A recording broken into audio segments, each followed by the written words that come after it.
देखिए, देश की जनता विकास चाहती है और विकास के काम सरकार कर रही है। हम नहीं कहते कि एनडीए ही विकास पूरे देश का इस बार हुआ है।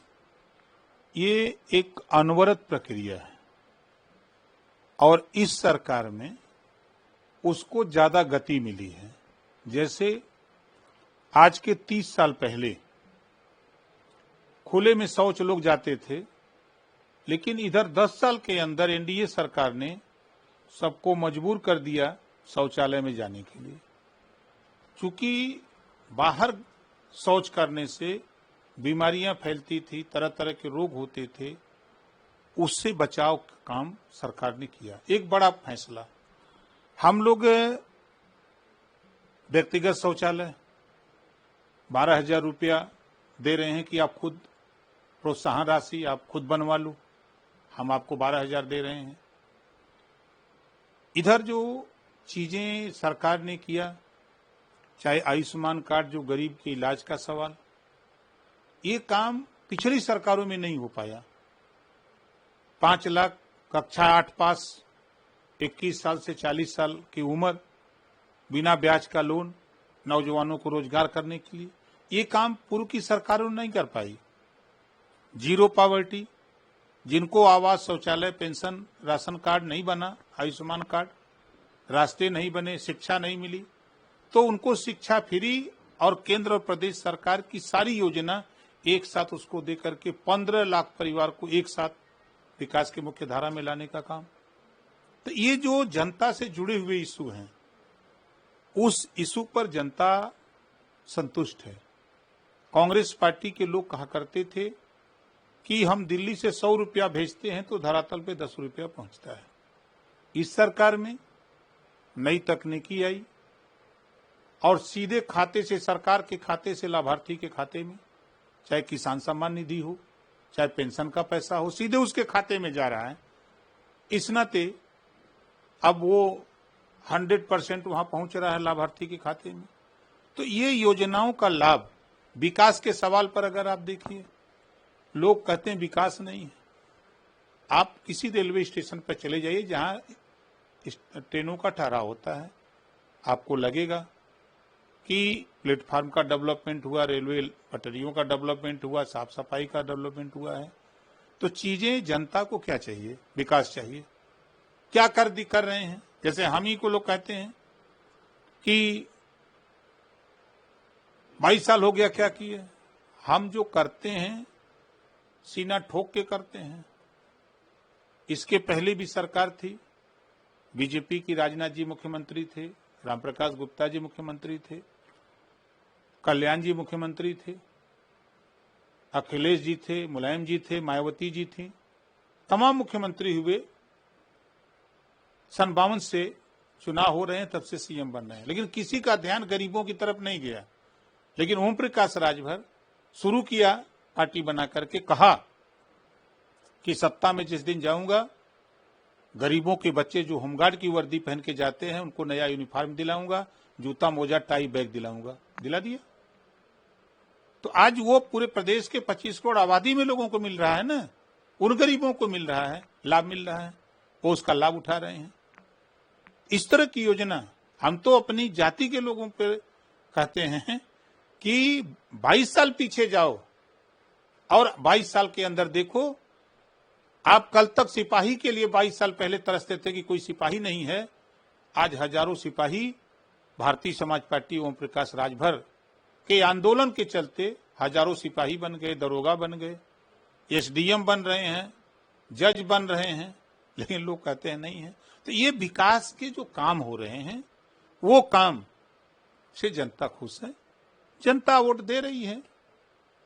तो कांग्रेस सिता देगी, बेरोजगारी, महंगाई और संविधान की बात क्यों करती है? देखिए, जब सपा और कांग्रेस सरकार में रहती है तो वो विकास की बात करती है, जब विपक्ष में हो जाते हैं तो वो विनाश की बात करती हैं कि सरकार में बैठ के सब नाश हो रहा है। अब जैसे हम लोग सत्ता में हैं, सत्ता से हम लोग हटेंगे, भाई दबे उन लोगों को कभी सत्ता मिल गई तो फिर हम लोग कहेंगे कि विकास नहीं कर रहे हैं। तो ये आप देखेंगे सन 52 से लेके अब तक जो पार्टी सत्ता में रहती है वो विकास विकास चिल्लाती है और काम करती है, ऐसा नहीं काम करती है, लेकिन सत्ता से हटते ही विपक्ष में जब रोल में आते हैं तब फिर वो सत्ता पक्ष के खिलाफ कि कुछ नहीं हो रहा है, विकास नहीं हुआ, ये नहीं हुआ, वो नहीं हुआ। तो हम तो आईना दिखाते हैं कि सन 52 से अगर अध्ययन करिए तो सिंगल सड़कें थी, आवश्यकता उत्पत्ति की जननी, डबल हुई, 4 लेन हुई, 6 लेन हुई, आज एक्सप्रेसवे बन रहे हैं। कल तक एक हवाई अड्डा था, आज देश में हजारों हवाई अड्डे हो गए, पूरे देश में बन रहे हैं। तो आवश्यकता उत्पत्ति की जननी, विकास का काम अनवरत चलता रहेगा। और किसी की सोच अच्छी होती है, ज्यादा करता है, किसी की सोच है कि चलो उसी पर टिमटिमाते रहें, उसी पर टिमटिमाते हैं। सर कल जो वोटर है उनको जाने नहीं दिया गया, उनका वोटर आईडी चेक किया गया, फिर उनको वापस कर दिया गया। वही कुछ उन्होंने वीडियो भी अपने ट्विटर पे शेयर किया जिसमें पुलिस अपने हाथ में हथियार ली है। तो उनका आरोप है कि सरकार के आदेश के बाद जो है ये चुनाव में गड़बड़ी हुई है। देखिए, जब वो सत्ता में थे, पिछड़ों का हक लूटा, मुसलमानों का हक लूटा, प्रमोशन में आरक्षण सपा ने खत्म किया, दलित पिछड़े के विकास के लिए जो योजनाएं महापुरुषों के नाम से बनी थी उसको खत्म किया समाजवादी पार्टी ने। तो समाजवादी पार्टी जब सबका हक लूटती है और वोट की उम्मीद करती है, कैसे लोग वोट देंगे? तो समाजवादी पार्टी जो ये बोल रही है, ये हताशा और निराशा है। रही बात वीडियो की, तो फर्जी वीडियो है। आजकल आपकी मुड़ी काट के हमारी मुड़ी में, हमारी आपकी मुड़ी में, हमारा हाथ आप में, हम आपका हाथ हमारे में लगाने का एआई जो है बहुत बढ़िया स्कीम अपना करते हैं। उसी तरह का वीडियो बना बना के डालते हैं और वो सारे चीज डालने और बोलने का ये प्रमाण है कि हताशा और निराशा। वो जान रहे हैं कि जनता हमको वोट नहीं दे रही है, इस नाते वो रिजल्ट आएगा 23 तारीख को तो क्या बोलेंगे बेचारे।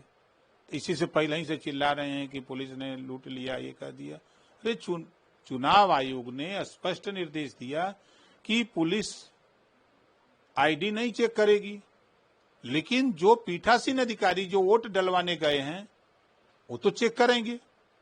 समाजवादी पार्टी की मंशा थी कि फर्जी मतदान कराएंगे और सरकार की मंशा है कि हम निष्पक्ष चुनाव कराएंगे, हम फर्जी मतदान नहीं होने देंगे। तो फर्जी मतदान करने वाले लोगों को ये बात बुरा लग रही है कि आईडी क्यों चेक हो रहा है। कल इससे नाराज होकर पुलिस अधिकारियों पे कार्रवाई भी हुई, सस्पेंड किए गए। देखिए, अगर उनको शंका है कि ऐसा हुआ है तो ये सरकार कोई भी अगर गलत किया होगा तो उसके खिलाफ भी कार्रवाई करने के लिए कटिबद्ध है। जैसा आप बता भी रहे हैं, कार्रवाई भी हुई है। जो 9 सीटों पे कल वोटिंग हुई है, वोटिंग परसेंटेज को आप देखकर आपको क्या लगता है? जो एनडीए एक सीट पर खाली लड़ाई है महाराज एक सीट पर लड़ाई है, कौन सी सीट? अब बाद में बताएंगे। और 8 सीट तो फाइनल है, एक के पर लड़ाई है और वो भी जीतेंगे, 9 की 9 जीतेंगे, देखिएगा ना। इसको लेकर राहुल गांधी कह रहे हैं कि प्रधानमंत्री नरेंद्र मोदी अडानी का समर्थन कर रहे हैं क्योंकि वो बीजेपी का समर्थन करता है, इसलिए जो है उसको सरकार गिरफ्तार नहीं होने देगी। हम ये बात संसद में उठाएंगे, वो ये कह रहे हैं। तो लोकतंत्र है, बाबा साहब डॉक्टर अम्बेडकर जी की तो यही संविधान में यही आजादी है, आप उठाइए लोकसभा में। और वो काम जांच एजेंसी का है, न कि सरकार का है। अगर वो अमेरिका की एजेंसी जांच कर रही है तो जांच एजेंसी उसके पास अधिकार है एफआईआर करने का, गिरफ्तार करने का, उसके पास अधिकार है, न कि राहुल जी के पास है, न हमारे पास है। है कि जो बेटी है वो बीजेपी को वोट देने की बात कर रही थी, जिसको लेकर जो सपा के समर्थक हैं उन्होंने ये हत्या कर दी। देखिए, समाजवादी पार्टी की सरकार थी तो समाजवादी पार्टी की सरकार को गुंडों की सरकार लोग कहते थे।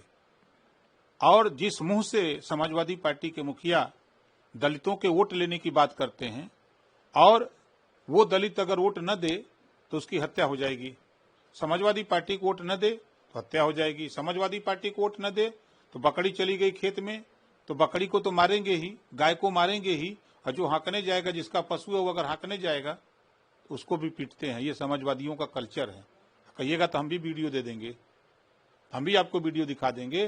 डर, इतना आतंक पैदा किए हुए हैं कि मैनपुरी, इटावा, एटा, कन्नौज में, कि लोग भय से, डर से अपनी जान बचाने के लिए उनको वोट देते हैं। और ये घटना, हम ऐसी घटना की निंदा करते हैं, इस तरह की राजनीति करने वाले लोगों की निंदा करते हैं। बाबा साहब डॉक्टर अम्बेडकर जी ने तो यही संविधान में दिया है कि सभी लोग स्वतंत्र हैं, जो मर्जी जहां वोट दे। लेकिन इस तरह की गुंडागर्दी समाजवादी पार्टी की तरफ से हुई है, तो हम ऐसे गुंडागर्दी की निंदा करते हैं। इनके खिलाफ कठोर से कठोर कार्रवाई भी करने के लिए मुख्यमंत्री से भी मिलेंगे और कहेंगे भी। लेकिन समाजवादी पार्टी तो पीडीए की बात करती है कि हमारे साथ पीडीए है, पिछड़ा दलित अल्पसंख्यक। जिस पीडीए की वो बात करते हैं वो परिवार डेवलपमेंट अथॉरिटी की बात करते हैं। वोट लेने के लिए वो पीडीए चिल्लाते हैं कि पिछड़ा दलित अल्पसंख्यक। तो क्या वो जिस बेटी की हत्या हुई वो पीडीए में नहीं है? उसको, उसकी हत्या क्यों हुई, क्या ये बताएंगे? तो ये समाजवादी पार्टी के लोगों का एक कल्चर है। अभी हम आपको एक ऑडियो देंगे, जरा सुन लीजिएगा कि वो चाह के भी वोट नहीं दे पा रहा है। ये आतंक समाजवादियों का उस इलाके में है। वही का ऑडियो हम आपको सुनवा दें, अभी कहिए तो, कि इस तरह की बात जो है, जब जहां जिस जगह मुख्यमंत्री हों और मुख्यमंत्री के इलाके में इस तरह की बात हो रही हो। हेलो, हाँ जी, चीपई से बोल रहे हैं? हाँ, चीपई से बोल रहा हूँ। कालीगंज जी, जी बताएं। मैं देवेश साक्ष बोल रहा हूँ, इनकी बेटा। जी जी, देवेश साक्ष बोल रहा हूँ। जी बताएं एमपी साहब। कैसे हैं? कैसे हैं? ठीक है। अरे हमने कार्यक्रम देखा, आज आपका नंबर था, मैंने कहा फोन करें। जी, मदद करो भाई हम लोगों की। भाई साहब, आप लोग तो वहाँ रहते हैं, हम लोग जहाँ रहते हैं टोटल वही लोग हैं। ये घर से बाहर नहीं निकलने देते हैं, लाठियाँ उठाते हैं, डंडे उठाते हैं, माँ बहनों से बदतमीजी करते हैं। नहीं तो जो कैंडिडेट है वो तो वे ही हैं। अब कैंडिडेट पे है वो तो अब उनमें तो कहीं न कहीं हमें बचाव कर ही लेना है। मदद हमारी वो नहीं करेंगे, मदद हमारी कहीं न कहीं भाजपा करती है। जिनका यहाँ गढ़ है, ये लोग यहाँ रहने नहीं देते हैं भाई साहब, खेतों पे नुकसान करते हैं। मैं आपकी बात सुनने के लिए तैयार हूँ, बताइए, मैं आ जाऊंगा, लेकिन इस चीज रोता मत करिए। इस समय देश के हालात और समाज के हालात बहुत खराब है। सांसद जी, उससे ज्यादा हम देश के हालात तो बाद में देखें, समाज के हालात पहले हम लोग अपने हालत देखें। हम जिस गांव में रह रहे हैं उस गांव के चारों तरफ टोटल यादव ही है। ये खेती में नुकसान करें, परेशान करें, प्रताड़ित करें, कोई यहाँ सुनने वाला नहीं है। संसद जी, मैं क्षमा चाह रहा हूँ आपसे, यहाँ अपने समाज की स्थिति बहुत खराब है। मजबूरी में लोग, जब से देखिए मैं बता दूं जी, मैं एक बात बताऊं जी, जब से हम लोगों को भागीदारी मिली है तब से चीजों में गिरावट आई है। अब जो व्यक्तिगत कहीं पे है वो बात अलग है, वो समाज को लेकर किया जा रहा, लेकिन 22 के बाद से आप बता दो कहाँ कौन सी बड़ी घटना हो गई फैक्टरों के। देखिए सर, भाई हम बड़ी घटना की बात नहीं कहते, हम बड़े लोग नहीं, हम बड़े छोटे लोग हैं। हम जिस गांव में रहते हैं छोटी छोटी घटनाओं की बात कर रहे हैं। पड़ोस में गांव है नगला हाट, टोटल यादव है, और नगला मिलते हैं, नगला बमी, इधर के जितने गांव हैं सभी टोटल यादवों के हैं। अपने साथ के लोग जिनके 5 पड़ोस में खेती हैं, अगर बाई चांस की बात किसी की, उनकी अगर भैंस या बकरी खेत में चली आई, अगर कह भी दिया, अगर बकरी निकाल दी, तो आप सोचिए गुनाह कर दिया। वो जानवर को तो पीटते ही हैं, और जिसने अगर निकाल दिया उसे भी पीटते हैं। ये हाल यहाँ का है, तो हम लोग अपनी बड़ी मुश्किल से प्राण बचाए घूम रहे हैं। बहुत बड़ा आतंक है इन लोगों के यहाँ। साहब, आपसे आग्रह है, विनती है, हम लोगों की लाज बची रहे किसी तरह से। यहाँ दबे ढके लोग हैं, बचाने के लिए ही हम फोन कर रहे हैं। जब आप मेरा सोचिए, ये है आतंक। ईटा में लोगों ने बढ़ा दिया सर, आपका ईटा में बजट बढ़ा दिया, आपको सांसद बना दिया। मैं आपका बड़ा शुक्रगुजार हूँ, मैं वहाँ के लोगों का शुक्रगुजार हूँ कि आपको सांसद बना दिया। मैंने अपने सांसद, हम केवल पार्टी के लिए ये स्थिति है, वोट कैसे देगा कोई? कैसे सरकार बनेगी? गुंडागर्दी तानाशाही से वोट ले रहे हैं और कह रहे हैं कि पुलिस गुंडागर्दी कर रही है। उस गरीब से पूछिए जिसके घर, जिसको ये लोग, जिसके साथ ये सब व्यवहार करते हैं, कैसे जी रहा है। अगर आप ये वीडियो YouTube पर देख रहे हैं तो हमारे चैनल को सब्सक्राइब करें और बेल आइकन को दबाना ना भूलें। अगर आप Facebook पर ये वीडियो देख रहे हैं तो हमारे पेज को लाइक करें।